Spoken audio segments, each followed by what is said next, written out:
everybody. Thanks for tuning in to CP Lawn Service and Landscaping's YouTube channel. It's been a long time since I did a video like this.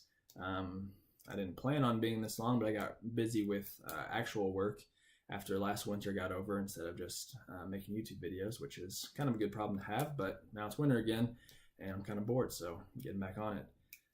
It's definitely been busy. We started up another company in the past year, plus getting CP rolling. It's been very busy, a lot of work, got a baby on the way, so it's only going to get busier. But I just want to highlight a few things I've learned in year one and look forward to any discussion that I can get out of you guys. So roll on. So probably the biggest takeaway I have from year one of being in business is that the way you interact with people and the quality of your work is never as important as it is in year one.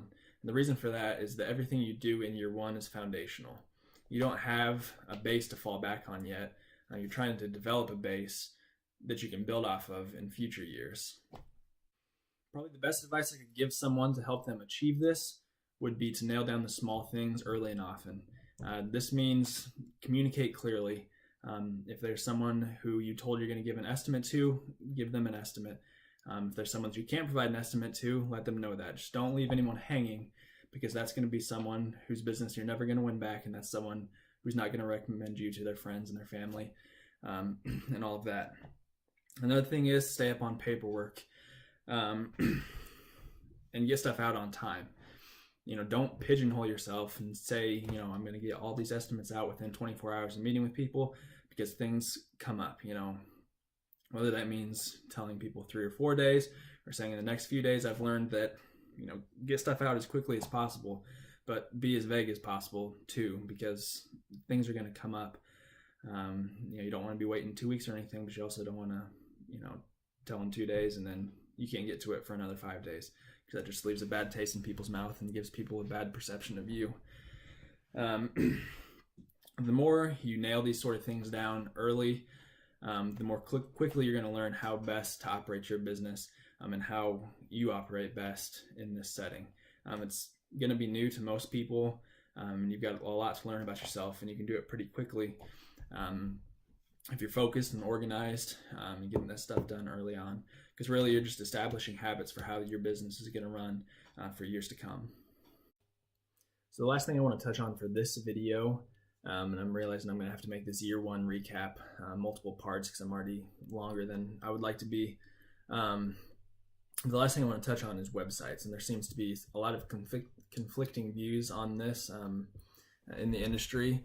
But in my opinion, if you're trying to scale your business and become something big, a website is something that you definitely need. If you're a solo entrepreneur and you don't really want to go beyond that, then you don't really need a website, because word of mouth and referrals are going to be enough to keep just you busy. But if you're trying to keep 10, 20, 30 people busy, you need a website, because you're going to need those, the organic leads that are, never heard of you, new to the area, whatever, who are, searching landscape in your area or lawn care in your area.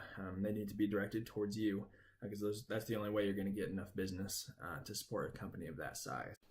All right, so in closing, like I said, there's going to be at least one more video, because there's a lot more that I learned in year one that I'd like to get out there, just in case I can help anybody else.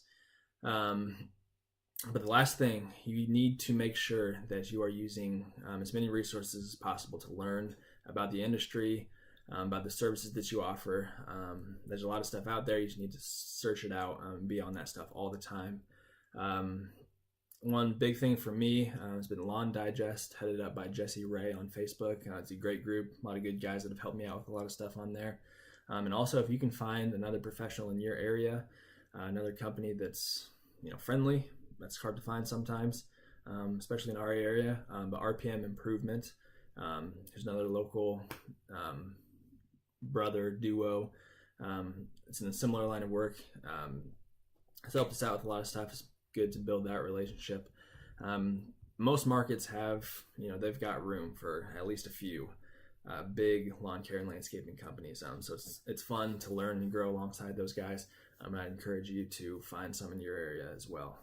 So without further ado, we're going to get back into Ask the Pros. All right, we're gonna roll with this Ask the Pros thing again, mostly because it was one of the best ways that I learned some really helpful stuff to start my business last year. So for anybody who doesn't remember or is tuning in to our videos for the first time, this is where I've got 3 questions for the professionals, which is you guys, and then just answer the questions below. We're gonna pick one person who has the best answers or that we feel like are the most insightful, and we'll shoot a $15 Amazon gift card their way. So the 3 questions today are: website, yay or nay? I know I touched on it briefly, but I want to hear more about your guys' opinions on. Is it worth it? Is it not? Just what you think overall. Second question is trailers, enclosed, dump, flat, or one of each. What do you guys have? What do you guys wish you had? And what's been the most effective in your experience? I know it depends a lot on what sort of work you're doing, but include any information you want on your comments below. And third, we're looking into getting a business credit card for the first time. We don't have any sort of credit at this point, but we know we definitely need some for when we start getting into some bigger stuff. So what do you guys have? Any cards that you recommend? How difficult is it for a company to attain credit if you don't have any experience with it in the past? So yeah, post your comments below for a chance to win the gift card. I look forward to hearing from you. Thanks.